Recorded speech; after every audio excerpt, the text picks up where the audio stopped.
రాష్ట్ర ప్రజలందరికీ నా నమస్కారాలు. ఈరోజు ప్రపంచం అంతా కూడా కరోనాతో గజగజలాడిపోతూ ఉంది. చాలా రోజులైనా రికవర్ అయ్యే పరిస్థితి ఇంకా రాలేదు, కంట్రోల్ అయ్యే పరిస్థితి కూడా రాలేదు. 50 లక్షల మంది కరోనా బాధితులు తయారయ్యే పరిస్థితి వచ్చింది. ఎప్పుడూ లేని విధంగా 3,23,000 మంది చనిపోయారు.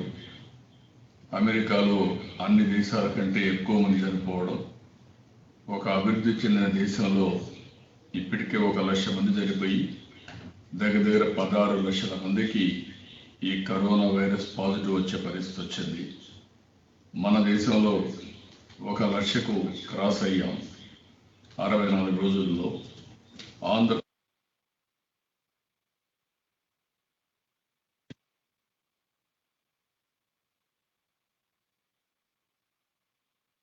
అన్ని ఈ కరోనా నియంత్రణ చేయగలిగితే వాళ్ళకు కొంత వెసులుబాటు వస్తుంది. ఇప్పటికే ఈ 64 రోజులు 4వ లాక్డౌన్తో ఆర్థిక వ్యవస్థ అతలాకుతలం అయిపోయింది. ఇంకొక పక్కన మైగ్రేషన్ లేబర్ ఎవరైతే ఉన్నారో ఈ వలస కార్మికులు పడిన ఇబ్బందులు వర్ణాతీతం. కొన్ని వేల కిలోమీటర్లు కాలినడక నడవడం, అదే మాదిరిగా మధ్యలో ఎవరన్నా ప్రెగ్నెంట్ లేడీస్ ఉంటే డెలివరీ చేసి, డెలివరీ అయినా కూడా పిల్లలు తీసుకొని వాళ్ళ గమ్యస్థానానికి వెళ్ళడం. ఇంకొక పక్కన భార్య సిక్ ఉంటే, ఒక కూలీ అయితే, ఒక లేబర్ అయితే ఆవిడని ఒక బండిలో పెట్టుకుని, బిడ్డని నెత్తిన పెట్టుకుని, సంకలో పెట్టుకుని, భుజాల పైన పెట్టుకొని, లగేజ్ చేతుల్లో పెట్టుకొని నడవడం. ఎక్కడ చూసినా హృదయ విదారక సంఘటనలు మనం చూసాం. ఒక మానవత్వంతో మనం ఆదుకోవాల్సిన పరిస్థితిలో మనం ఆదుకోలేని పరిస్థితికి వచ్చాం. ప్రపంచం మొత్తం కూడా స్తంభించిపోయే పరిస్థితి వచ్చింది. అదే సమయంలో అందరూ కూడా ఉపాధి కోల్పోయారు. ఇంకొక పక్కన ఏ పని చేస్తున్నా ఆ పనిలో ఈ లాక్డౌన్ వల్ల మొత్తం నష్టపోవడం, కొంతమంది దివాలా తీయడం, కొంతమంది కోలుకోలేని పరిస్థితి వచ్చింది. ఒక విధంగా మనం చూస్తే రైతులు పంట పండించారు, కళ్ళ ముందర పంట అమ్ముకోలేకపోయారు. పళ్ళ తోటల్లో వచ్చిన పళ్ళు ఆ పొలాల్లోనే కుళ్ళిపోయే పరిస్థితి వచ్చింది, వదులుకునే పరిస్థితికి వచ్చారు. కనీసం పెట్టుబడుల్లో 10% కూడా డబ్బులు రాలేదు. గగ్గోలు పెట్టారు, ఏమీ చేయకుండా వాళ్ళ కర్మకు వాళ్ళని వదిలిపెట్టే పరిస్థితికి వచ్చాం. ఇంకొక పక్కన లేబర్, కనీసం ఇంట్లో ఉన్నాం, కనీసం కొంత ఆర్థిక సహాయం ఉంటే ఇదవుతుందని అడిగే పరిస్థితికి వచ్చారు. దానిపైన అనేక సార్లు నేను డిమాండ్ చేస్తూనే ఉన్నాం. అన్ని రాజకీయ పార్టీలు చేశాయి, అందరూ కూడా నిరాహార దీక్షలు చేశారు. అది కూడా బయట చేస్తే చాలా ఇబ్బందులు పెడతామంటే ఇళ్ళ నుంచే చేశారు. కానీ ఏమాత్రం ఈ ప్రభుత్వం ముందుకు రాలేదు. కనీసం ప్రతి ఒక్క కుటుంబానికి ఒక 5,000 రూపాయలు ఆర్థిక సహాయం చేయమంటే ఈ ప్రభుత్వానికి మనసు రాలేదు. దానిపైన కూడా చాలా దుర్మార్గంగా ప్రవర్తించే పరిస్థితికి వచ్చారు. అదే కాకుండా ఇంకొక పక్కన 50% శాలరీస్ కట్ చేసే పరిస్థితికి వచ్చారు. ఇలాంటి సమయంలో ఉద్యోగాలు చేసే పరిస్థితికి వచ్చారు. నిత్యావసర వస్తువుల ఇళ్ళకి ఇచ్చే పరిస్థితి లేకుండా పోయింది. ఎక్కడికక్కడ లిక్కర్ రేట్స్ విపరీతంగా పెంచేసి 75% పెంచి విపరీతమైన క్యూ లైన్స్ పెట్టి, ఏదైతే లాక్డౌన్లో ఒక స్ఫూర్తి కోసం అందరూ త్యాగం చేశారో ఆ త్యాగాన్ని పరిహాసం చేసి చాలా ప్రజలు అపహాస్యం చేసే పరిస్థితికి వచ్చారు. ఇంకొక పక్క ఇసుక, ఇంకా ఇలాంటివి చూస్తే అనేక విధాలుగా అవినీతి జరిగే పరిస్థితి వచ్చింది. అంటే లాక్డౌన్ను కూడా వీళ్ళు ఉపయోగించుకునే పరిస్థితికి వచ్చారు. ఎల్జీ పాలిమర్స్ కానీ, డాక్టర్ సుధాకర్ పైన అటాక్ కానీ, ఆయన అడిగింది ఏంటి, నాకు ఒక ఇది కావాలన్నాడు. పీపీఈలు ఇవ్వండి, మేము చనిపోతాం, మాకు కూడా ప్రాణభయం ఉంటుంది, మీరు పీపీఈలు ఇస్తే మేము పని చేసుకుంటాం అని అడిగిన నేరానికి అతన్ని సస్పెండ్ చేసి ఆ తర్వాత వెంటాడి అతను తాగుబోతని, లేకపోతే అతను పిచ్చి అయిపోయిందని మెంటల్ హాస్పిటల్ చేసే పరిస్థితికి వచ్చాడు. అంటే ఏంటి మీ పరిస్థితి? ఎందుకు ఈ విధంగా మీరు చేస్తున్నారు? అక్కడి నుంచి ఎల్జీ పాలిమర్స్ అయితే చాలా దుర్మార్గంగా మీరు ఫ్యాక్టరీ మేనేజ్మెంట్ కొత్త పలికే పరిస్థితికి వచ్చారు. అవాస్తవాలు మా మీద పొరజల్లే పరిస్థితికి వచ్చారు. నిన్న ఒక సోషల్ వర్కర్ ఒక ట్రీట్ పెడితే ఆవిడ మీద సిబిసిఐడి కేసు పెడతారా? అంటే ఫండమెంటల్ రైట్స్ లేవా ఈ రాష్ట్రంలో? ఇలాంటివి ఎన్ని దుర్మార్గాలు చేయాలో అన్ని దుర్మార్గాలు చేయడం. మడ అడవులు, మచిలీపట్నం దగ్గర సిఆర్జెడ్లో మళ్ళా ఇలాంటి భూమి, ఆవా భూములు, ఎక్కడికక్కడ ఇలాంటి సమయంలో ప్రజల్ని ఏ విధంగా కాపాడుకోవాలి, ఏ విధంగా మనం అందరం కలిసి కరోనాని నియంత్రణ చేయాలి అనేది ఆలోచించకుండా ఇష్టానుసారంగా, ఒక దుర్మార్గంగా, ఒక ఉన్మాదంగా మీరు ప్రవర్తించే పరిస్థితికి వచ్చారు. ఎవరైనా మాట్లాడితే వాళ్ళని ఎదురుదాడి చేయడం, కేసులు పెట్టడం, భయభ్రాంతులు చేయడం, ఇవన్నీ చేసే పరిస్థితికి వచ్చారు. దేశంలో ఎక్కడా జరిగి ఉండదు. కరెంటు ఛార్జీలు పెంచడం, ఈ సమయంలో లిక్కర్ రేట్లు పెంచడం. ఈరోజు మీరు చూస్తే కరెంటు ఛార్జీలు, నేను అడుగుతున్నా, మీకు ఏమైనా సబ్జెక్ట్ పైన అవగాహన ఉందా? మేము పెంచలేదని అడ్డంగా వాళ్ళ నెత్తెన ఉన్నట్టు పిడిగేసే పరిస్థితికి వచ్చారు. పవర్ సెక్టర్లో నేను రాజకీయాలకు వచ్చినప్పటి నుంచి కూడా కొన్ని రిస్కులు తీసుకున్నాం, కొన్ని సంస్కరణలు తీసుకొచ్చాం. 2000 సంవత్సరంలో పవర్ సెక్టర్ రిఫార్మ్స్ తీసుకొచ్చాం. ఆ పవర్ సెక్టర్ రిఫార్మ్స్ అప్పటి వరకు కరెంటు కొరత ఉంటే కరెంటు కొరతను అధిగమించడమే కాకుండా సమర్థత పెంచాం. రెగ్యులేటరీ కమిషన్ తీసుకొచ్చాం. ఫస్ట్ పవర్ సెక్టర్ ప్రాజెక్టు కూడా ఆంధ్రప్రదేశ్లో జీవీకే జగురుపాడు తీసుకొచ్చాం. ఇలాంటివి అనేక రిఫార్మ్స్ తీసుకొచ్చి సమర్థత పెంచి పేదవాళ్లకు మెరుగైన కరెంట్ ఇవ్వడం, అదే సమయంలో ట్రాన్స్మిషన్ లాస్ అని తగ్గించి ఒక ఆదర్శంగా ముందుకు పోయాం. ఆ పవర్ సెక్టర్ రిఫార్మ్స్ దేశానికి ఆదర్శమైంది. అక్కడి నుంచి రెగ్యులేటరీ కమిషన్ స్టార్ట్ అయినాయి. అన్నిట్లో కూడా రెగ్యులేటరీ కమిషన్స్ వచ్చాయి. ఒక ఎయిర్లైన్స్ కానీ, ఒక సెక్టర్ కాదు, టెలికమ్యూనికేషన్ కానీ, అన్నిట్లో రెగ్యులేటరీ ఇవన్నీ వచ్చి ముందుకు తీసుకునే పరిస్థితికి వచ్చారు.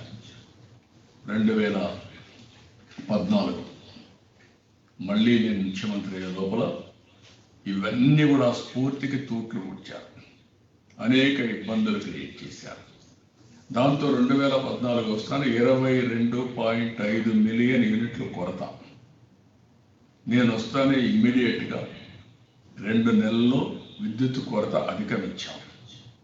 అప్పటి నుంచి ఇప్పటి వరకు ఎక్కడ కూడా కరెంటు కొరత అనే మాట లేకుండా, కరెంటు కోతలనే మాట లేకుండా సమర్థవంతంగా ఇండియాలోని టెక్నాలజీని ఉపయోగించి బెస్ట్ యూటిలిటీస్ కింద తయారు చేశాం. ఒక ట్రాన్స్కో కానీ, ఒక డిస్ట్రిబ్యూషన్ కంపెనీస్ కానీ, అన్ని కంపెనీలు కూడా సమర్థవంతంగా మనం రన్ చేసి, జెన్కోని కానీ అన్ని రన్ చేయించాం. మళ్ళీ మీరు వచ్చారు. నేను అప్పుడు ఎన్నోసార్లు ఒక మాట చెప్పాను, ఎక్కడా లేని విధంగా ఈ రిఫార్మ్స్ తీసుకురావడమే కాకుండా మీరు ఒకసారి చూస్తే మొత్తం 9,529 మెగావాట్లు ఉండే కరెంటుని 19,680 మెగావాట్లకు పెంచాం. కర్నూలులో 1000 మెగావాట్స్ ఒకే ప్లేస్లో సోలార్ పార్క్ పెట్టాం. First time in the country ఏదైతే సోలార్ విండ్ ఎనర్జీకి శ్రీకారం చుట్టాం. ఆ రోజు బిగినింగ్లో కొంత ఎక్కువ ఉన్నా రోజు రోజుకు తగ్గి ఇంకా ఆవరేజ్ టారిఫ్ ప్రొక్యూర్మెంట్ తగ్గే పరిస్థితి వస్తుంది. ఈ తగ్గిస్తున్నాం కాబట్టి నేను 5 ఏళ్ళు పవర్ టారిఫ్ పెంచలేదు. మళ్ళీ భవిష్యత్తులో కూడా పెంచను, వీలైతే తగ్గిస్తానని చెప్పాను, వీలైతే కూడా తగ్గిస్తానని చెప్పాను. ఎందుకంటే సమర్థత పెంచుకుంటాం, లోకల్ డిస్ట్రిబ్యూషన్ చేస్తాం, జనరేషన్ చేస్తాం. అక్కడెక్కడే ట్రాన్స్మిషన్ లాసెస్ ఇంటర్నేషనల్ కంటే కూడా బెటర్గా చేస్తాం. చేసిన తర్వాత అందరూ డబ్బులు కట్టే పరిస్థితి వస్తుంది కాబట్టి రేట్లు పెంచక్కర్లేదు, అవసరమైతే తగ్గించుకుంటూ వెళ్తాం, స్టెబిలైజ్ చేస్తామని నేను చెప్పాను. మీరు చేంజ్ చేశారు. వస్తానే మీరు చేసిన ఇది ఎవరైతే 40 కంపెనీలు ఉంటే పీపీఎల్ పైన పడ్డారు. ఎన్ని అబాండాలు వేశారు, ఎన్ని దుర్మార్గమైన కార్యక్రమాలు చేశారు. ఒక చీఫ్ సెక్రటరీ, ముఖ్యమంత్రి మాజీ చీఫ్ సెక్రటరీగా పనిచేసిన వ్యక్తి ఒక సీనియర్ ఐఏఎస్ ఆఫీసర్ అడ్వైజర్గా పెట్టుకుని ఇద్దరు ముగ్గురిని తప్పుడు సమాచారం నా పైనుంచి బురదల్లాలంటే నేను అవన్నీ ఆర్గ్యుమెంట్స్ పెట్టి ఇది జరిగిందని చెప్పుకునే పరిస్థితికి వచ్చాను. ఆ తర్వాత మీరు ఆ జియోని క్యాన్సిల్ చేయాలని చెప్పి ముందుకు పోయారు. సెంట్రల్ గవర్నమెంట్ చెప్పింది ఇన్లా, జపాన్ రాయబారి హెచ్చరించాడు ఇన్లా, అప్పలెట్ ట్రిబ్యునల్ చెప్పింది దానికి లెక్క పెట్టుకోవాలా, finance minister Delhi central minister చెప్పారు ఇన్లా, అదే మరిగా పవర్ సెక్టర్ మినిస్టర్ చెప్పాడు, మీరు వినే పరిస్థితి లేదు. వీళ్ళందరూ ప్రపంచంలో ఎక్కడ తిరిగినా ఇండియాలో మేము పెట్టుబడులు పెట్టమనే పరిస్థితికి వచ్చేసారు. ఎందుకంటే మీ ఇష్ట ప్రకారం చేస్తున్నారు అనే పరిస్థితికి వచ్చారు. కడాన హైకోర్టు కూడా ఇవన్నీ తీసుకుని మొత్తం ఆ జీవోని రద్దు చేసి మేము చెప్పిన విద్యుత్ కొనుగోళ్లు చేయరా, ఇది మా ఆదేశాల ఉల్లంఘనే అని చెప్పి హైకోర్టు వార్నింగ్ ఇచ్చే పరిస్థితికి వచ్చారు. తర్వాత ఈరోజు government of India Mohan Das లాంటి వాళ్ళు ఏపీలో గవర్నమెంట్ టెర్రరిజం ఉందని మాట్లాడారు, బీహార్కు మించిపోతుందని మాట్లాడారు. ఇవన్నీ అయిన తర్వాత ఇప్పుడు కేంద్ర ప్రభుత్వం ఈ రిఫార్మ్స్ మీద ఏవైతే ఇవన్నీ అవుతున్నాయో దేశానికే ప్రమాదం వస్తూ ఉంది, పవర్ సెక్టర్ మొత్తం కొలాప్స్ అయ్యే పరిస్థితి వస్తుంది కాబట్టి మేమే ఒక చట్టం తీసుకొస్తున్నాం, ఒక దేశం ఒక చట్టం అనే పరిస్థితికి వచ్చాం. అంటే ఒకప్పుడు పవర్ సెక్టర్లో రిఫార్మ్స్ తీసుకొచ్చి భారతదేశానికి ఆదర్శమయ్యాం. అదే మాదిరిగా సోలార్ విండ్ ఎనర్జీ తీసుకొచ్చి భారతదేశానికి ఒక ఆదర్శమయ్యాం, ప్రపంచానికి ఒక ఆదర్శమయ్యాం. మీరు వచ్చి ఏం చేశారు, దాన్ని కంటిన్యూ చేసి ముందుకు తీసేపి ఆ బెనిఫిట్స్ వినియోగదారుడికి ఇవ్వాల్సిన బాధ్యత మీ పైన ఉంది.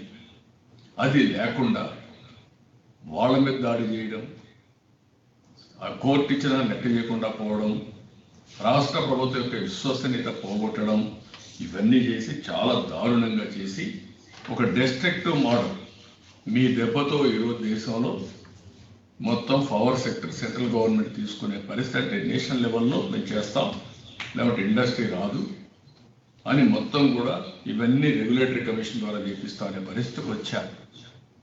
ఎంత నీచమో దీన్ని బట్టి ఆలోచించాల్సిన అవసరం రాష్ట్రంలో ఉండే ప్రజానీకం ఆలోచించాలి. ఇది నేను ఎన్నోసార్లు చెప్పాను, ఇది నా ఒక్కడే పోరాటం కాదు, ఇది రాష్ట్ర ప్రజల కోసం, రాష్ట్ర భవిష్యత్తు కోసం చేసే పోరాటం. మేము అన్ని రాజకీయ పార్టీలు సపోర్ట్ చేస్తున్నాం, ఫైట్ చేస్తున్నాం. వీళ్ళు ఒక ఉన్మాదుల వారిగా మా మీద ఎదురుదాడి చేసి మా మీద కావాలని రాక్షసత్వాన్ని చేసినప్పుడు ప్రజల్లో స్పందన వస్తే తప్ప ఇది సాధ్యం కాదు. ఈరోజు ఏం జరిగింది, 2004 కంటే ముందు పవర్ టారిఫ్ భారతదేశానికి ఆంధ్రప్రదేశ్ ఒక పద్ధతి ప్రకారం చేశాం, దాన్ని వేరియస్ రాష్ట్రాలు ఫాలో అయ్యారు. ఆ తర్వాత మీరు చూసే రిఫార్మ్స్ని ఫాలో అయ్యారు. తర్వాత 2014 వచ్చిన తర్వాత చాలా సిస్టమేటిక్గా స్లాబ్ సిస్టమ్ తీసుకొచ్చాం. గ్రూప్ ఏ కానీ, గ్రూప్ బి కానీ, గ్రూప్ సి కానీ సంవత్సరం టారిఫ్ తీసుకొని దాని ప్రకారం ఏబిసి డివైడ్ చేశాం. దానివల్ల ఏలో అయితే 900 యూనిట్లు సంవత్సరంలో ఉపయోగించుకుంటే స్లాబ్ రేట్ ఏ వస్తుంది, బిలో 900 నుంచి 2700 ఉపయోగించుకుంటే బిలో వస్తారు, సిలో 2700 కంటే ఎక్కువ ఉంటే వాళ్ళు సిలో వస్తారు. దీనికంటే ఒక టారిఫ్ తగ్గించేసాం. ఈరోజు మీరేం చేశారు, మంత్లీ తీసుకొచ్చి 75 యూనిట్లుగా ఉంటే మంత్లీ, ఏ మంత్ కా మంత్, దానివల్ల 75 యూనిట్ల కంటే ఒక్క యూనిట్ పెరిగితే స్లాబ్ బీకి వెళ్ళిపోయారు. 75 నుంచి 205 యూనిట్లు స్లాబ్ బి.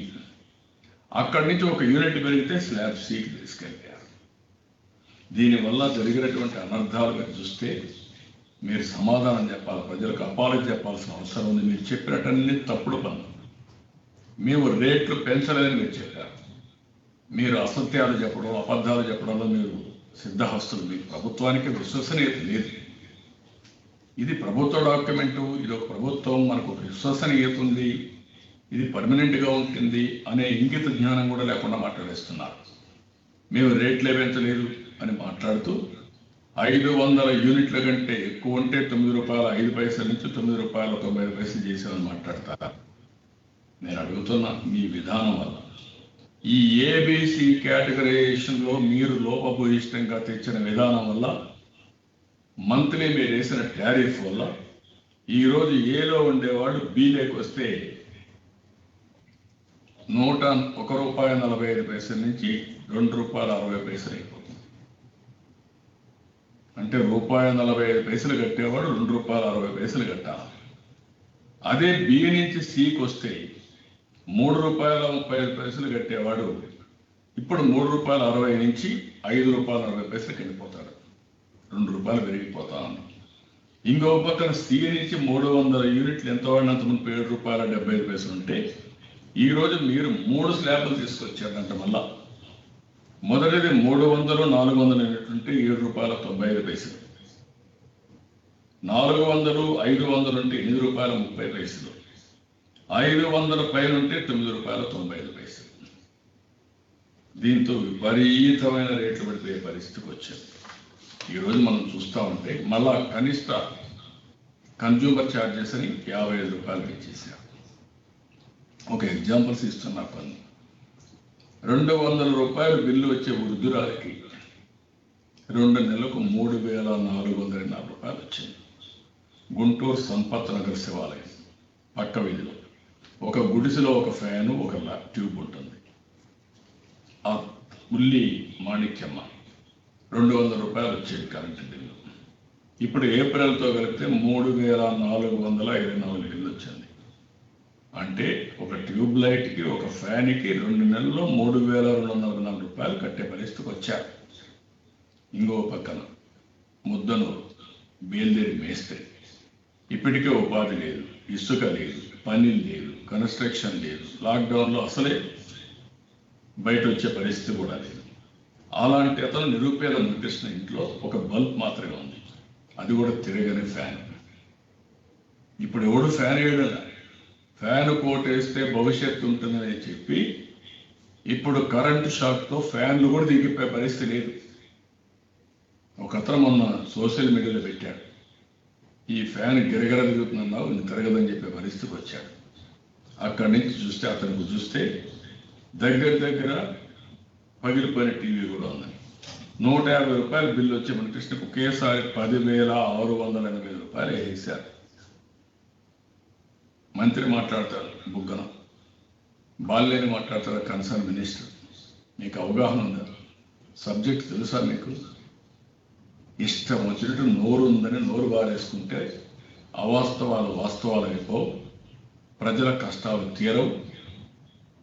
మీ ప్రభుత్వం మానవత్వంతో ప్రవర్తించాల్సిన అవసరం ఉంది. ఆ విషయం గుర్తుపెట్టుకోవాల్సిన అవసరం ఉంది.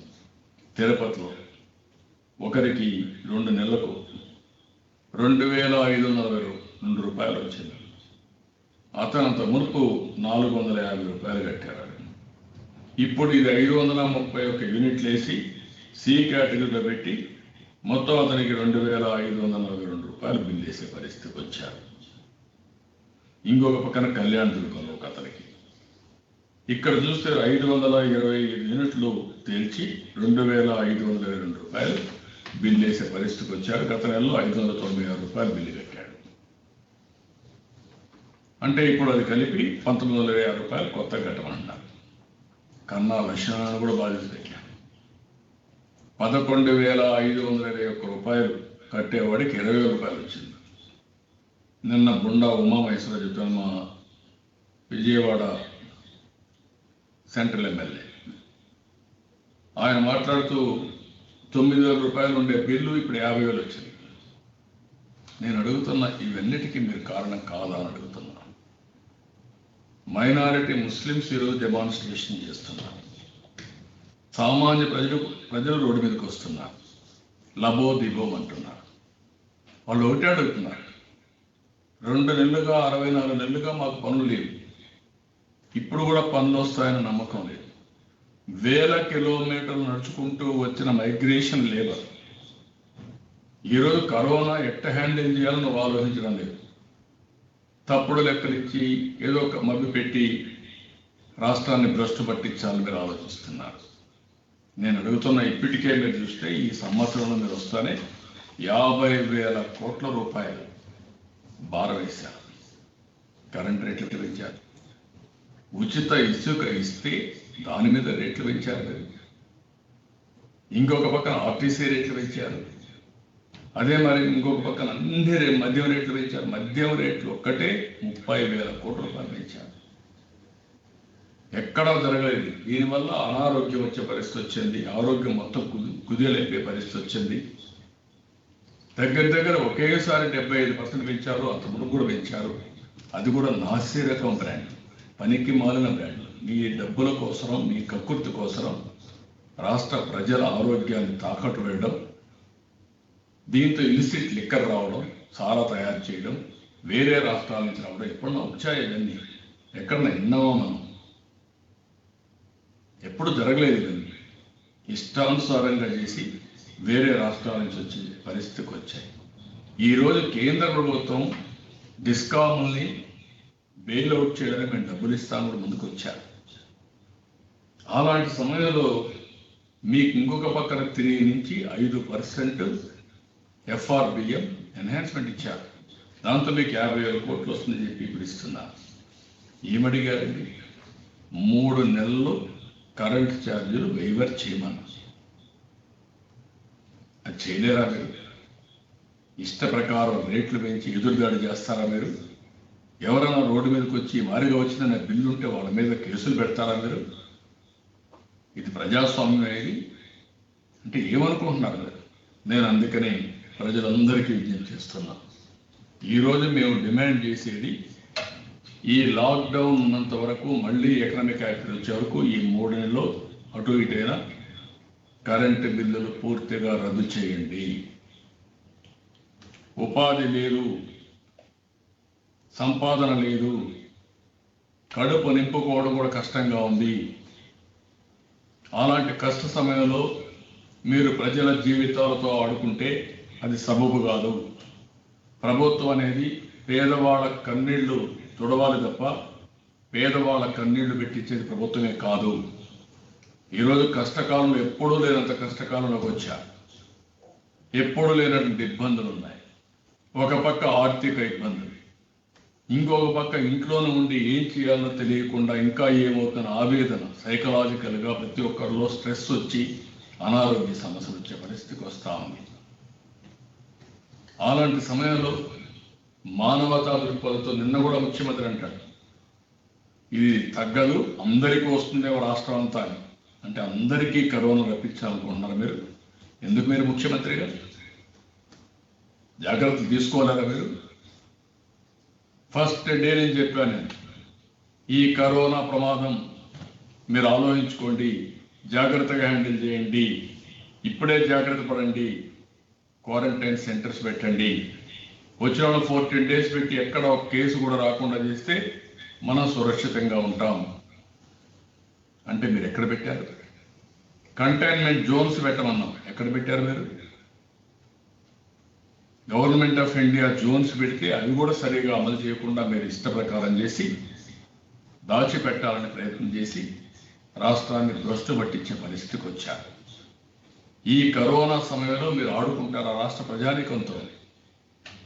ఎలక్షన్ కమిషన్ మారుస్తారు, రాజధానిలో మీ ఇష్ట ప్రకారం చేస్తారు, ఎల్జీ పాలిమర్స్లో ఇష్ట ప్రకారం చేస్తారు, ఎక్సైజ్ రేట్లు పెంచుతారు.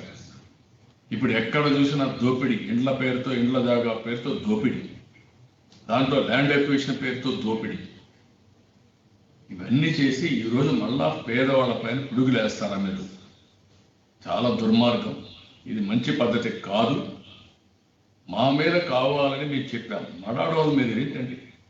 మచిలీపట్నంలో సిఆర్జెడ్ భూములు తీరు నేరం కదా. ఎవడిచ్చాడు నీకు అధికారం? కోర్టు చెప్తే వినరా మీరు? అంత ఉన్మాదం, అంత గర్వమా మీకు? దానిపైన మళ్ళా అక్కడ ప్రజలు రెచ్చగొట్టి వాళ్ళకి ఇస్తారంటే ఇవ్వలేదని చెప్పి ఎత్తుపెత్తుగా అడ్బెడత సముద్రాలు వేస్తారు. వాళ్ళని ఏమనుకుంటున్నారు మీరు?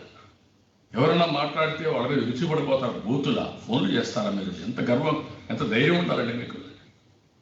కనీసం బుద్ధి జ్ఞానం లేకుండా ప్రవర్తిస్తుంది ప్రభుత్వం. గుర్తుపెట్టుకోవాలి, జాగ్రత్తగా ఉండాలి, కంట్రోల్ చేసుకోవాల్సిన అవసరం ఉంది. బాధతో ఆవేదనతో చెప్తున్నా ఈ ప్రజల కోసం. అందుకే నేను ప్రజలందరినీ కోరుతున్నా, ఇలాంటి దుర్మార్గమైన ప్రభుత్వం ఇది. నేను అందుకనే ఒక వెబ్సైట్ పెట్టాం. మీకు వచ్చిన కరెంట్ రేట్లన్నీ బిల్లుతో సహా మీరు పెట్టండి, సోషల్ మీడియాలో పెట్టండి. ఎక్కడికైనా మాకు కూడా పంపిణీ కావాలంటే మేము కూడా పెడతాం. మీ సహకారం లేకుంటే మనం పోరాడలేం. భయపడితే జరిగేది ఏమి ఉండదు. ఇంకా మన మీద అరాచకం, మనం కుమిలి బాధపడుతూ ఇబ్బంది పడడం తప్ప వేరే మార్గం ఉండదు. ఇలాంటి కష్ట సమయాల్లో అదే మరి మనందరం కూడా వీరోచితంగా ముందుకొచ్చి ఒకరికొకరు సంఘీభావాలు తెలియజేసుకుంటూ ఫైట్ చేస్తే తప్ప ఇది సాధ్యం కాదు. కరోనా వైరస్ ఉంది, దీనికి ఒక పద్ధతి ప్రకారం చేస్తాం.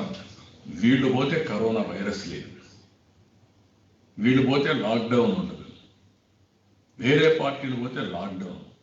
ఎవరైనా బయట దాతలు వచ్చి 10 రూపాయలు వాళ్ళకి సహాయం చేస్తామన్నా, కొద్దిగా బియ్యం ఇస్తామన్నా, కూరగాయలు ఇస్తామన్నా, సోషల్ ఫిజికల్ డిస్టెన్స్ ఫాలో అయ్యి చేయడానికి వీలు. అది మాకే ఇస్తే, మా వాలంటీర్లకు ఇస్తే, మా జగన్మోహన్ రెడ్డి పేరు చెప్పి ఇస్తామనే నీతి మాలిన చర్యలకు మీరు దిగజారుతున్నారు. ఏమనుకుంటున్నారు మీరు? ఇది పద్ధతి కాదు. అందుకే చెప్తున్నా, హెచ్చరిస్తున్న ప్రభుత్వాన్ని. మర్యాద చెప్తే మీరు వినడం లేదు, మీరు చేయగలిగింది కూడా ఏమీ లేదు. ఆ విషయం కూడా గుర్తుపెట్టుకోండి. కానీ ప్రజల్ని ఇంత హింస పెడితే అది మంచిది కాదు మీకు. ఆ విషయం గుర్తుపెట్టుకొని మరొక్కసారి హెచ్చరిస్తున్నా.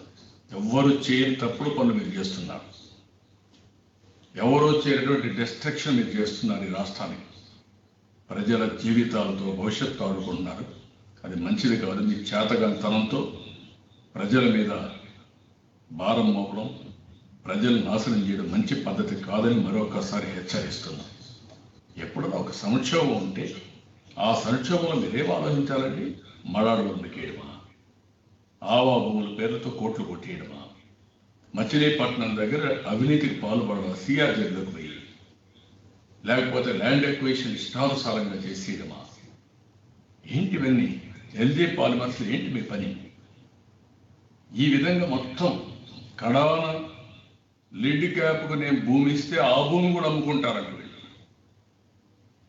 ఏంటంటే ఇవన్నీ ఎక్కడే పోతున్నారు? అంటే ఇంకా ఇది ఇతనే ఫస్ట్ ముఖ్యమంత్రి అయినట్టు, ఇతనే లాస్ట్ ముఖ్యమంత్రి అయినట్టు. ప్రజల ఆస్తులు అమ్మడం ఎవరిచ్చారు నీకు అధికారం? బిల్డ్ ఏపీ కాదు, సోల్డ్ ఏపీ. అమ్మేసే రాష్ట్రాన్ని. నీకు అవకాశం డబ్బులు చేసేసి వెళ్ళిపోతారు. ఇది మంచి పద్ధతి కాదు. ఎన్నో సంవత్సరాలుగా కాపాడిన ఆస్తులు ఎక్కడన్నా ఉపాధి వచ్చినప్పుడు దానికి కూడా మనం డబ్బులు ఖర్చు పెట్టి ల్యాండ్ ఎక్విజిషన్స్, పేదవాళ్ళ ల్యాండ్స్ అక్విజిషన్స్ దేనికోసం? ఆ ప్రాంతం బాగుపడుతుందని, ఆ ప్రాంతానికి ఉద్యోగాలు వస్తాయి. అలాంటి భూమిని, ప్రభుత్వ వారసత్వంగా వచ్చిన భూమిని, దాతలు ఇచ్చిన భూమిని మీరు అమ్మేస్తారా? చాలా దుర్మార్గం. దీన్ని చాలా తీవ్రంగా ఖండిస్తాం. ఫస్ట్ ఆఫ్ ఆల్ కరెంటు పైన ఈ లాక్డౌన్ పీరియడ్లో పూర్తిగా మాఫీ చేయండి. 2, పాత సిస్టమ్స్ని కంటిన్యూ చేయండి. కళ్ళబుల్లి మాటలు వద్దు. మేము రేట్లు పెంచలేదని నడ్డి వెరగొట్టే పని వద్దు. అదే వసూలు చేయండి. ఈ 3 నెలలు అయిన తర్వాత కూడా అప్పుడు ఎవరికి కన్ఫ్యూజన్ ఉండదు. ఎవరు ఎప్పుడు కూడా అజిటేషన్ చేయలేదు. ఇంకా తగ్గిస్తామని చెప్పాం. మీకు చేతనైతే తగ్గించండి, చేత కాకపోతే ఆ రోజు ఎలక్షన్ మేనిఫెస్టోలో ఏం చెప్పారు? మీరు తగ్గిస్తామని చెప్పారు, రేట్లు పెంచమని చెప్పారు. మీకు ఏమైనా విశ్వసనీయత ఉంటే ఆ పని చేయండి. అది చేత కాకపోతే నేను ఏమన్నానో తెలియదు నాకు. మన యొక్క ప్రజల యొక్క దౌర్భాగ్యం అని ఇలాంటి ప్రభుత్వానికి ఓట్లేసి మనం ఈరోజు అనుభవిస్తున్నాం. అందుకని మళ్ళా ఒకసారి కోరుతున్నా, డిమాండ్ చేస్తున్నా, మీరు బెదిరిస్తే ఎవరు భయపడేవాళ్ళు ఎవరు లేరు. ఇక్కడ మీడియా పైన ఆంక్షలు పెడతారా? మీరు ఎవడిచ్చాడండి మీకు ఈ అధికారం? జీవో తీసుకొస్తారా? ఎక్కడ దేశం ఉందా ఇలాంటి జీవో? ఒక బ్లాక్ జీవో తీసుకొస్తారా? మాట్లాడితే ఎల్లో మీడియా అంటారా? మీరు సోషల్ మీడియాలో ఎవరిని రాస్తే వాళ్ళని హింసిస్తారా? మీరు మీకు పోలీసులు ఉన్నారు, పోలీసులు కూడా గుర్తుపెట్టుకోవాలి, ఇది మంచిది కాదు. తప్పకుండా you will face the consequences. తప్పు చేసిన వాళ్ళు చట్టాన్ని ఉల్లంఘించద్దండి, చట్టాన్ని గౌరవించండి. చట్టాన్ని గౌరవించే పని చేయండి, మీ గౌరవం ఎన్హాన్స్ అవుతుంది.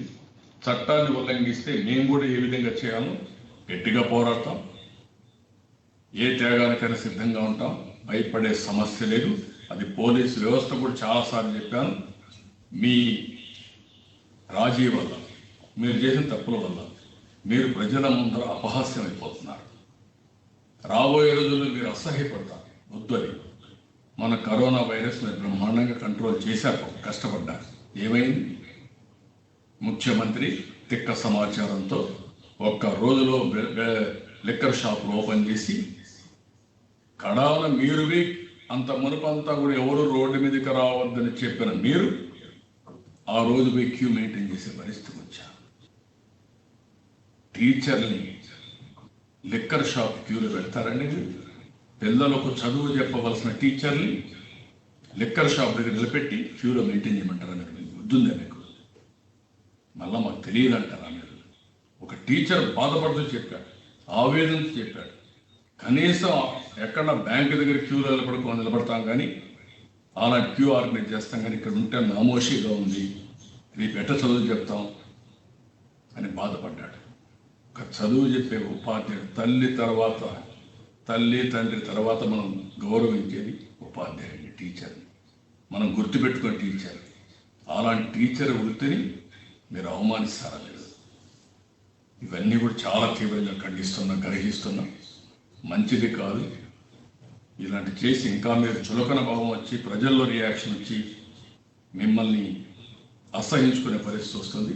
ఆ పరిస్థితి రానిద్దండి. ప్రజలు కూడా గుర్తుపెట్టుకోవాలి.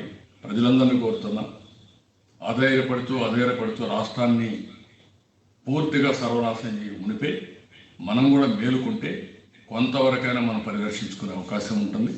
దానికి తెలుగుదేశం పార్టీ సిద్ధంగా ఉంటాం. అన్ని రాజకీయ పార్టీలు వస్తాయి. మీ సమస్యల పట్ల మేమందరం కూడా రాజీ లేని పోరాటం చేస్తాం. తెలుగుదేశం పార్టీ మీకు అండగా ఉంటాం. మీరు కూడా ధైర్యంగా ముందుకొచ్చి సహకరించవలసిందిగా ప్రతి ఒక్కరిని కోరుతూ, అసోసియేషన్స్ కూడా కోరుతున్నారు. మీ హక్కులు కోల్పోతున్నారు, మీ ఫండమెంటల్ రైట్స్ కోల్పోతున్నారని అడుగుతున్నా. మీకు జీతాలు ఇవ్వకపోతే మీరు అడగలేరండి? ఏది ప్రాధాన్యత అండి? అంటే ఒక ఉద్యోగికి జీతం ఇవ్వకపోతే ఏ విధంగా బతకాలి? కుటుంబానికి ఏం పెట్టాలి? నేను అడుగుతున్నా. నువ్వు తింటే సరిపోతుందా? ముఖ్యమంత్రి మంత్రులు తింటే సరిపోతుందా? మీరు బలిచిపోతే సరిపోతుందా? వాళ్ళ బాగోగులు మీకు అవసరం లేదా? ఒక పక్కన ఈ కరోనా సమయంలో వాళ్ళకి తిండి అవసరం లేదా? కనీస సౌకర్యాలు అవసరం లేదా? వాళ్ళ కుటుంబాన్ని వాళ్ళు చూసుకోవక్కర్లేదా? వాళ్ళ హాస్పిటల్కి వాళ్ళు పోవాల్సిన పని లేదా? నేను ఆ రోజు 16,000 కోట్ల రూపాయల లోటు బడ్జెట్ ఉంటే సంపద సృష్టిస్తాం, ఆదాయాన్ని పెంచుకుంటాం ఉద్దేశంతో ఒక్క రోజు కూడా నేను ఎక్కడ కూడా ₹1 కట్ చేయలేదు. 2, ఆ రోజు నన్ను వచ్చి అడిగితే 43% ఫిట్మెంట్ ఛార్జ్ ఇస్తామంటే ఇచ్చాను. తెలంగాణ మీ ఇద్దరు ఒకటిగా ఉన్నాం, ఈరోజు డివైడ్ అయ్యాం, మేము రాష్ట్రం కోసం పోరాడాం, మాకు ఇవ్వకపోతే మాకు నామోషిగా ఉంటుందంటే ఎస్ నేను కష్టపడతా, అవసరమైతే మీరు సహకరించదని చెప్పి నేను ఆ రోజు 43% ఫిట్మెంట్ ఛార్జీలు ఇవ్వడమే కాకుండా వాళ్ళ రిటైర్మెంట్ ఏజ్ కూడా పెంచాం. మీరు ఎన్ని హామీలు ఇచ్చారు?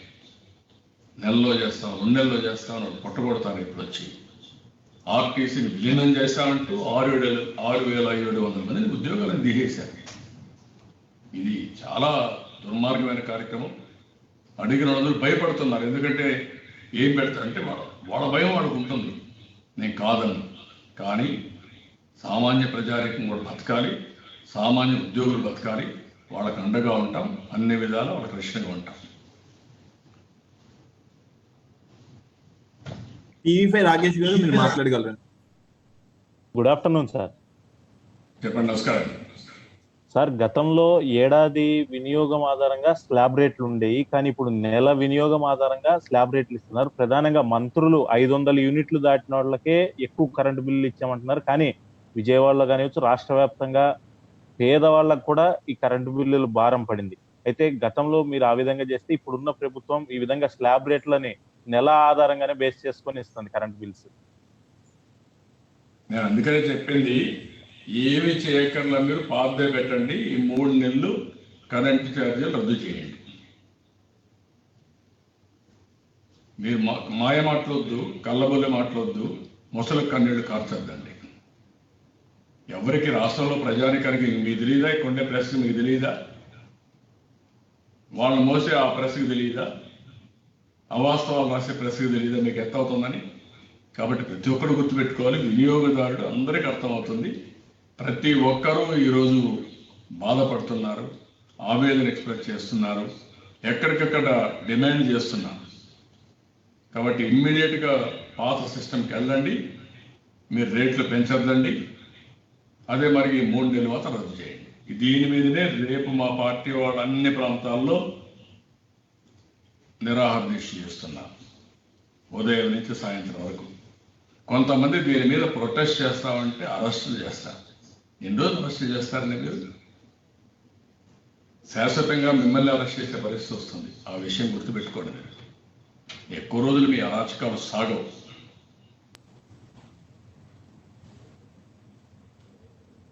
హెచ్ఎంటీవీ నుంచి ఈశ్వర్ గారు మీరు మాట్లాడగలరండి. Good afternoon sir. Sir, recent గా ఈ పోతిరెడ్డిపాడు హెడ్ రెగ్యులేటర్ కి సంబంధించిన వివాదంలో తెలుగుదేశం పార్టీ వ్యూహాత్మక మౌనాన్ని పాటిస్తోంది అని వైసీపీ శంకిస్తోంది. అంటే రాష్ట్ర ప్రయోజనాల కంటే రాజకీయ ప్రయోజనాల ముఖ్యం, కేవలం హైదరాబాద్ లో కూర్చొని అధికార పార్టీని విమర్శలు చేయడం తప్ప ఏం చేస్తుంది అన్నది వాళ్ళ ప్రధాన ఆరోపణ. మరొకవైపు కేసీఆర్ కూడా మన ప్రెస్ మీట్ లో అప్పుడు సుప్రీంకోర్టుకి వెళ్ళిన కేసులో కూడా మళ్ళీ అపెక్స్ కమిటీ దగ్గరికి వెళ్ళినప్పుడు మీరు మీ ఇక్కడ వాళ్ళదే కరెక్ట్ అని మీరు అంగీకరించారు, అందుకనే మేము చేస్తామన్నట్టుగా కేసీఆర్ కూడా ఫిక్స్ చేసే ప్రయత్నం జరిగింది. వీటి మీద మీరేం చేశారు? మీరేం చెప్పారు ఆ రోజు? పోతిరెడ్డిపాడు ఎవరు తెచ్చారు? ఎన్టీ రామారావు గారు తెచ్చారు. ఎవరు పూర్తి చేశారు? నేను పూర్తి చేశాను. ముచ్చుమరి ఎవరు పూర్తి చేశారు? నేను పూర్తి చేశాను. రాయలసీమ ప్రాజెక్ట్స్ ఎవరు పూర్తి చేశాం? నేను పూర్తి చేశాను. ఎన్టీ రామారావు గారు ప్రారంభిస్తే నేను పూర్తి చేశాను. Handri Neeva, Galeru Nagari, Telugu Ganga, SRBC, KC canal modernisation అన్ని మేమే చేశాం. మీరు ఇప్పుడు మాట్లాడతారు గుడ్డు వచ్చి పిల్లల్ని ఎక్కిరించినట్టు. ఆ రోజు కూడా ఎక్కడ విభేదాలు లేవు, అన్నీ చేశాం. మీరు వచ్చి ఏం చేశారు? ఏం మాట్లాడారు? మీరు కర్నూలుకు వచ్చి ఒక మాట మాట్లాడతారు. ఆ రోజు అపోజిషన్లో ఉంటే కాళేశ్వరం జరుగుతూ ఉంది, ఇండియా పాకిస్తాన్ వారు తయారవుతాయని మీరు మాట్లాడారు. కాళేశ్వరానికి ఎందుకు వేరు? మీరు ఆన్సర్ దిస్.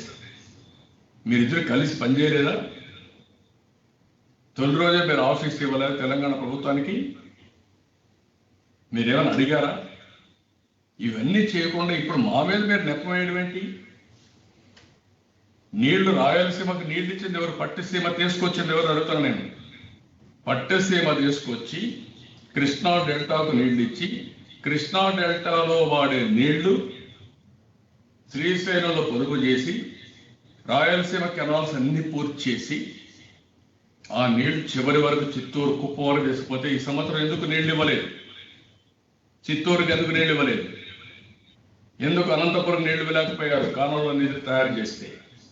అదే మరిగా నేను ఆ రోజు గండికోటకి డబ్బులు ఇచ్చి పనులన్నీ పూర్తి చేసి, ఆ రోడ్డు బైపాస్ రోడ్డు రావాలంటే అవన్నీ పూర్తి చేసి 12-13 టీఎంసీ నీళ్లు పెట్టాం.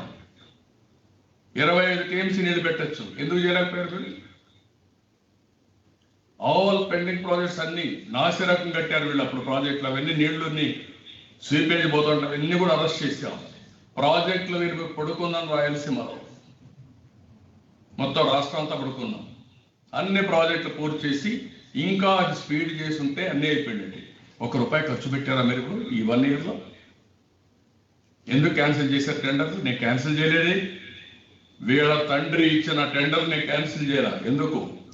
కోర్టుకు పోతారు, డిస్ప్యూట్స్ వస్తాయి, దీనికంటే రేట్లు పెరిగిపోతాయి, వద్దనుకున్న ఆ రోజు క్యాన్సిల్ చేయకుండా వాళ్ళకే చెప్పి అందరికీ లాలోచి రాజకీయాలు కాదు, అందరికీ ఆమోదయోగ్యమైనటువంటి రేట్లు కూడా పెట్టి, రీజనబుల్గా ఉండే రేట్లు పెట్టి అన్ని పనులు చేయించారు. మీరేం చేశారు? పోలవరం ఎందుకు ఈరోజు కోర్టుకు పోయింది? నేను అడుగుతున్నా, మీ మనిషికి కావాలని ఇచ్చారు కాబట్టే కదా. ఆ రోజు తిట్టారు మా పట్టిస్తేమని, ఈరోజు వాళ్లే ముద్దయ్యారు కదా. మీకు నోటికి, మీ నాలుగుకి ఏమాత్రం కూడా తెలియదు కదా. కాబట్టి మీరు, నేనేం చెప్పాను అసెంబ్లీలో, ఏం చెప్పాను చూశారు కదా మీరు. అసెంబ్లీలో చెప్పినప్పుడు ఏమన్నాడు? కేసీఆర్ చాలా దయాదురుదయం, ఆయన ఒప్పుకున్నాడు. నేను ఆ రోజు చెప్పాను, ఆయన మంచోడు కావచ్చు కాకపోవచ్చు, అది వేరే విషయం, డిబేట్ రావడం లేదు ఇక్కడ. యాజ్ ఏ ఎల్డర్లీ పాలిటీషియన్ చెప్తాను, 40 ఏళ్ళ అనుభవం. ఎన్టీ రామారావు గారు స్టార్ట్ చేశారు ఏది తెలుగు గంగ. 3 చీఫ్ మినిస్టర్లు కూర్చున్నారు ఆ రోజు. ఇందిరాగాంధీ ప్రైమ్ మినిస్టర్ వచ్చారు. ఆ రోజు చేసినటువంటి ప్రాజెక్ట్ అది. ఓపెన్ కెనాల్కి ఇన్సిస్ట్ చేసింది ఎన్టీఆర్, లేకుంటే అండర్ గ్రౌండ్లో తీసుకుపోవాలన్నారు. అది తీసుకొస్తే ఇప్పుడు కూడా తమిళనాడుకు నీళ్ళు పోవడం లేదు. నేను సిన్సియర్గా పంపించాలన్నా పంపించలేకపోతున్నాను. ఇక్కడ రాష్ట్ర ప్రయోజనాలు కాదని అక్కడ పంపిస్తే ఇక్కడ ప్రజలు యాక్సెప్ట్ చేయరు, నీళ్లు పోనీయరు. ఆ విషయం గుర్తుపెట్టుకోవడం లేదు. రేపు కూడా తెలంగాణ భూమిపైన తీసుకొస్తే మనకి ఇబ్బందులు వస్తాయి. అది కాదు, వాళ్ళకి ఇంటెన్షన్ ఉండొచ్చు. ఇన్ని 100 కిలోమీటర్ నీళ్లు ట్రావెల్ కాదు ఇది. ఈ విషయం మీరు గుర్తుపెట్టుకోవాలి. కాబట్టి అవన్నీ వద్దు. నేను ఏదైతే పట్టిసీమ పూర్తయింది, అదే మాదిరిగా గోదావరి నీళ్లు Nagar Sagar right main canal తీసుకురావడానికి ఒక ప్రాజెక్ట్ స్టార్ట్ చేశాం. అది పూర్తయితే వైకుంఠపురం బ్యారేజ్ ద్వారా, అది పూర్తయితే మొత్తం Nagar Sagar right main canal అంతా నీళ్లు వాడుకుంటాం, రిజర్వాయర్ కూడా లేకుండా. ఆ నీళ్లు కూడా రాయలసీమకి ఇస్తాం. బొల్లాపల్లి పూర్తి చేద్దాం. బొల్లాపల్లి పూర్తి చేసి అక్కడి నుంచి నాగార్ సాగర్కి నీళ్లు వెళ్తాయి. అక్కడి నుంచి నాగార్ సాగర్ నీళ్లు వెళ్తే పక్కన నేరుగా బనకచర్లకు, నల్లమలై ఫారెస్ట్ కట్ చేస్తే ఒక టన్నులు వేసుకుంటే నీళ్లు వెళ్తాయి. అప్పుడు కృష్ణాలో వచ్చే నీళ్లు మనం ఉపయోగించుకుంటేనే, శ్రీశైలంలో నిలవబెట్టుకుంటేనే, అక్కడి నుంచి ఈ నీళ్లు కూడా లింక్ చేసుకుంటే రాష్ట్రం సస్యశ్యామలం అవుతుందని చెప్పారు. అన్ని ప్రాజెక్టుల సమదృష్టితో 66 ప్రాజెక్టులు, 65 ప్రాజెక్టులు చేశాం. ఎందుకు మీరు క్యాన్సిల్ చేశారు చెప్పండి నాకు. ఏంటి మీరు ఆలోచించి చెప్పండి. ఈరోజు నువ్వు మాట్లాడుతున్నారు వచ్చి మేము. ఎవరు పూర్తి చేశారంటే పోతిరెడ్డిపాడు, ఎవరు పూర్తి చేశారంటే ముచ్చువరి. ఇవన్నీ డ్రామాలన్నీ వదిలిపెట్టండి. వాస్తవాలు చేసే పరిస్థితులు మీరు ఉండాలి తప్ప. కావాల్సింది వెస్టర్న్ తాలూక్స్ ఉన్నాయి కర్నూలులో, అక్కడ ప్రాబ్లం ఉంది. గుండ్రేవులు రావాలా, మేము కంప్లీట్ చేసిన ప్రాజెక్ట్స్ అన్నీ రావాలి, అక్కడ ఉన్నాయి. అవన్నీ ఫౌండేషన్ వేసాం. అవన్నీ వస్తే వెస్టర్న్ తాలూక్స్ కూడా నీళ్లు వస్తాయి. అందరి నీవా నీళ్ల నుంచి లిఫ్ట్ ఇరిగేషన్ పెట్టాం ఆలూరికి, పత్తికొండకై. అది పూర్తి చేసుకుంటే అక్కడ నీళ్లు వస్తాయి. ముచ్చమర్రి ఇంటర్ ఆపరబిలిటీ, అది గుర్తుపెట్టుకోవాలి మీరు. ముచ్చమర్రి వల్ల కేసీ కెనాల్కి, ఎస్ఆర్బిసికి, తెలుగుగంకి, హంద్రీనేవుకి, నగిరి గాలేరికి అన్నిటికీ నీళ్లు వెళ్తాయి. రాయలసీమకు నేను ఎన్నోసార్లు చెప్పాను, రాబోయే రోజుల్లో పోలవరం జీవనాడైతే మన ముచ్చమర్రి రాయలసీమకు ఒక లైఫ్ లైన్గా తయారవుతుంది. అవి చేద్దామని చెప్పాను. అవన్నీ చేసి హక్కులు కాపాడుకోవడానికి మీరు సిద్ధంగా ఉన్నారు కదా. తండ్రి ఇదే మార్గం చేసి నేను మిగులు జలాలు అడగనని చెప్పాడు. అప్పట్లో సమైక్య ఆంధ్రప్రదేశ్లోనే మిగులు జలాలు అడగనని చెప్పి రాయించారు, రిటర్న్గా ఇచ్చారు. అది మనకు పెద్ద సమస్య కూర్చుంది. ఇప్పుడు జడ్జిమెంట్ కూడా అది వ్యతిరేకంగా వచ్చింది. మనం గుర్తుపెట్టుకోవాలి. మీరు వీళ్ళకి అవగాహన లేకుండా ఎన్టీ రామారావు గారు నీళ్లు ఇస్తానంటే ఎవ్రీ డే వితండవాదం. అష్యూర్డ్ వాటర్ కావాలా, అష్యూర్డ్ వాటర్ కావాలని. ఆయన ఏం చెప్పాడు? వాటర్ ఈజ్ అష్యూర్డ్ అని చెప్పాడు. ఈయన వచ్చేటి చెప్పడం ఇంకేం తెలుసు? ఎక్కడ ప్రాజెక్ట్ తెలుసా, పవర్ ప్రాజెక్ట్ గురించి తెలుసా, ఏం తెలుసు? నాకు అర్థం కాలేదు ఇతనికి. ఏదంటే అవుతున్నారు, ఏదంటే అది చేస్తున్నాడు. కాబట్టి ఇవన్నీ మన దానికి రాయలసీమ ఫీలింగ్. ఈయన పెద్ద రాయలసీమకు ఉద్ధరించినట్టు వీళ్ళ ఊరికి నీళ్ళు ఇవ్వకపోతే నేను ఇచ్చా. పులివెందులకు చీని చెట్లు ఎండిపోతామంటే నేనిచ్చి నీళ్లు ఆ చెట్లు కాపాడు. ఓట్లు పడ్డాయా లేదా వేరే విషయం. మొన్న సముద్రంలో మా ఇల్లు ముంచాలని, నన్ను అప్రతిష్ట పాలు చేయాలని సముద్రంలో వదులుతారా మీరు నీళ్లు? రాయలసీమ వదిలి పెట్టకుండా, రిజర్వాయర్లు పెట్టకుండా, ఇప్పుడు తాగేదానికి నీళ్ళు లేవు. ఇలాంటి తప్పుడు పనులు మంచిది కాదు. ఒక పద్ధతి ప్రకారం మీరు పనిచేయండి. డెఫినెట్గా తెలుగుదేశం పార్టీ సహకరిస్తాం, అన్ని విధాలు పోరాడతాం. అన్ని కూడా హక్కుల్ని ఎక్కడ కాల రాయకుండా ఆ రోజు ఈ రోజు హక్కుల కోసం పోరాడిన పార్టీ తెలుగుదేశం పార్టీ. మీరు రాజకీయం కోసం, రాజకీయ లబ్ధి కోసం అవకాశవాద రాజకీయం చేయడం కరెక్ట్ కాదు. సార్ ఇంకా హ్యాండ్స్ ఎవరు రైజ్ చేయలేదు సార్, అంతవరకే ఉన్నాయి సార్ క్వశ్చన్స్. ఓకే, ఏమైనా క్వశ్చన్స్ ఉంటే చెప్పండి. అతను జగన్మోహన్ రెడ్డి పారిపోతాడు ఏదైనా క్వశ్చన్ చేయాలంటే. నేను అతగా మీకు ఏ డౌట్స్ ఉన్నా, ప్రజలకు ఏ డౌట్స్ ఉన్నా నేను క్లారిఫై చేయడం నా బాధ్యత. ఒక సీనియర్ పాలిటీషియన్గా డెఫినెట్గా నేను చెప్పాలి. ప్రజలకు ఇబ్బందులు ఉన్నప్పుడు కాపాడుకోవాలి. మాట్లాడితే నేను ఇక్కడ కూర్చొని మైక్ చేస్తున్నాను అంటున్నారు. మీరు ఎక్కడ కూర్చున్నారు? బయట వస్తున్నావా? ఇంట్లో నుంచి బయట రావడం. ఏం చేశారు మీరు? నేను అడుగుతాను. మీ ఏరియా కూడా కంటైన్మెంట్ జోన్ కింద వచ్చింది, రెడ్ జోన్ కింద వచ్చింది. అది మీరు సాధించిన ఘన విజయం. అదే నేను ఉండుంటే కేరళ మరి చేయలేవండి మనం. ఒకప్పుడు దేశం అంతా మనల్ని ఫాలో అయ్యేవాడు. ఇప్పుడు మనంతా దేశానికి క్షమాపణ చెప్పే పరిస్థితికి వస్తున్నాం. చెప్పండి.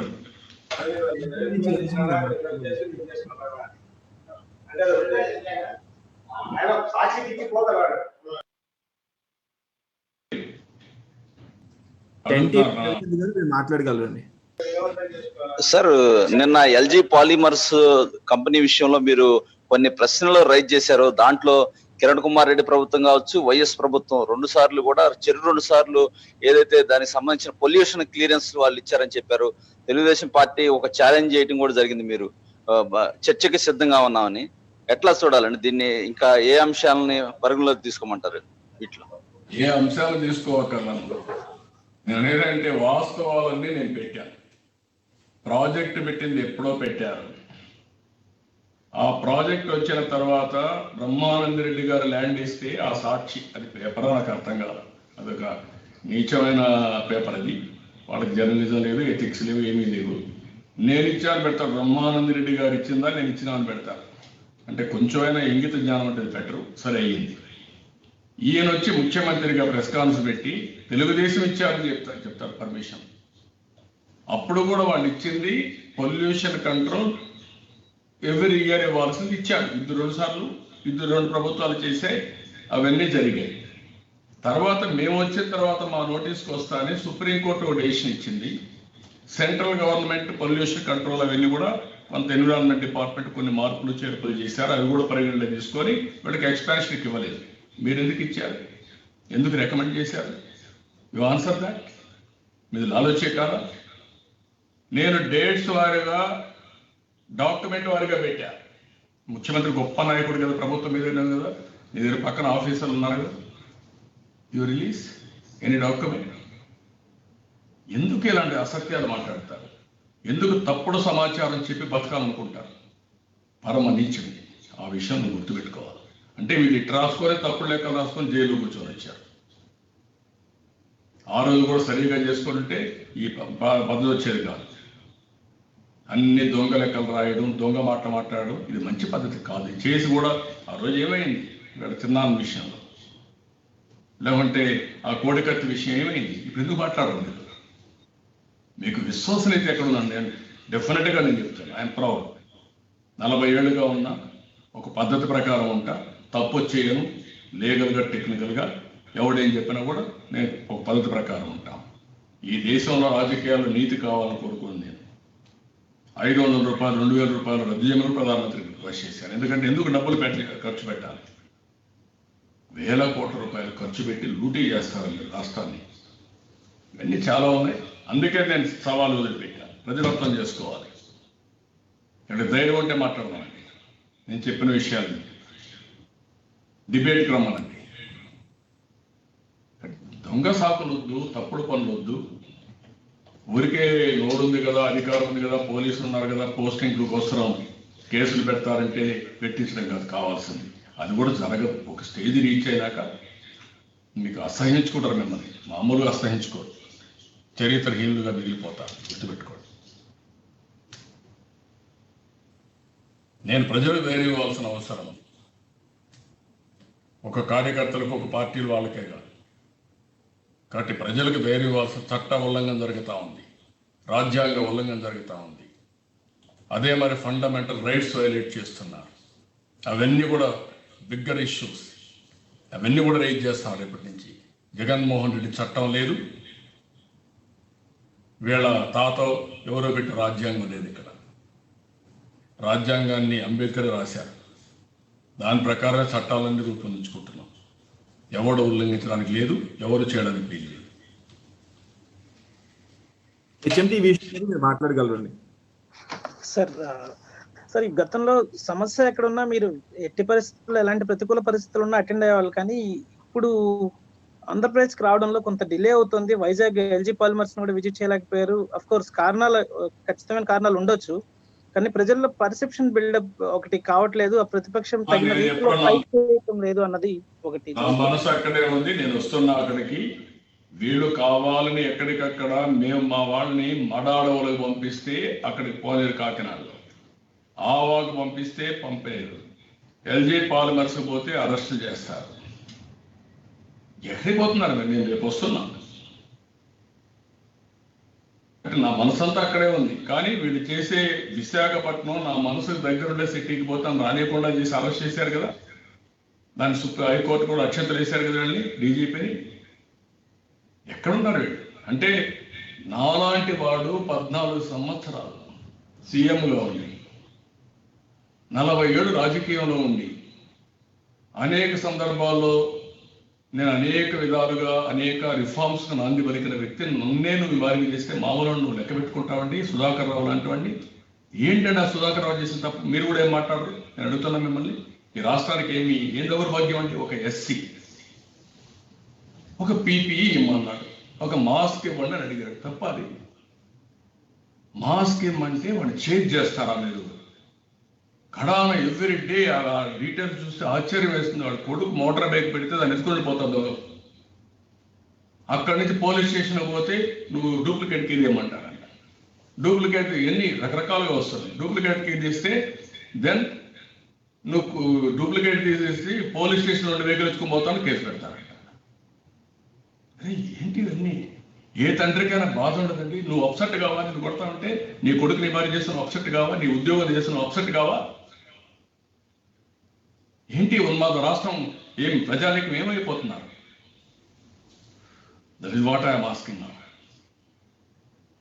ఎంత ఉన్మాదం! నాలాంటి వాడితో నువ్వు ఆడుకుంటా ఉంటే ప్రజావేదిక దగ్గర నుంచి నీ బిహేవియర్ ఏంటి? ఎన్ని గట్స్ ఉండాలండి ప్రజావేదికలు పోతారండి నీకు? మూర్ఖుడు కాకపోతే. ప్రజల ఆస్తి అండి అది. ప్రజల ఆస్తిని ధ్వంసం చేసే అధికారం ఎవరిచ్చాడు నీకు? ఏం తమాషా పడుతున్నారు మీరు?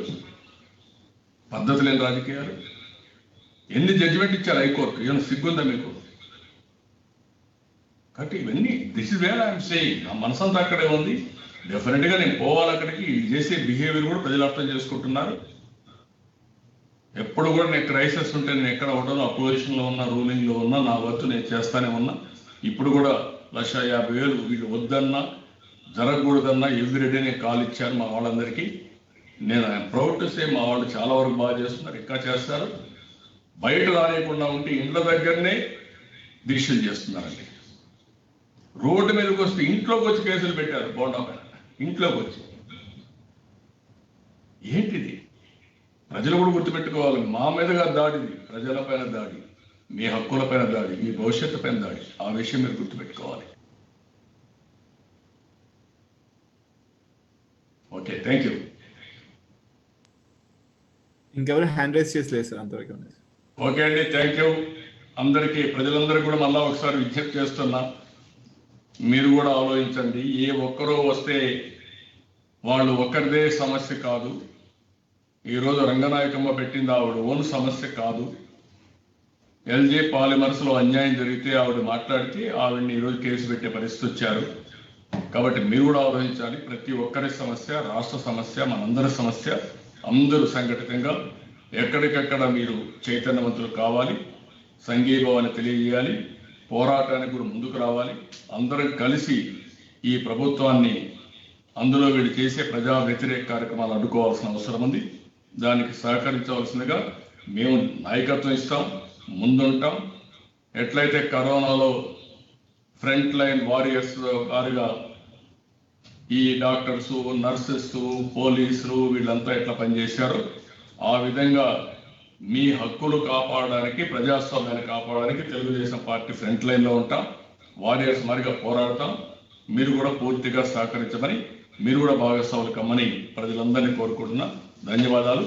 రేపు మీ ఇళ్ళలో నుంచే మీరు, ఇది తెలుగుదేశం పార్టీ ఒకరిదే కాదు, మీరు కూడా ఒక రోజు నిరాహార దీక్ష చేయండి. మీరు వాడండి ఏది సోషల్ మీడియా, మీ వాయిస్ చెప్పండి, గళమెత్తండి, బిల్ చూపించండి. చూపించి మీరందరూ కూడా మీ యొక్క నిరసన తెలియజేయాల్సిందిగా, తద్వారానే ఈ ప్రభుత్వం కట్టడి చేయగలుగుతాం, వీళ్ళ కంట్రోల్ చేయగలుగుతాం. అది చేయాల్సిందిగా అందరికీ విజ్ఞప్తి చేస్తున్నాం. థ్యాంక్ యూ అనండి.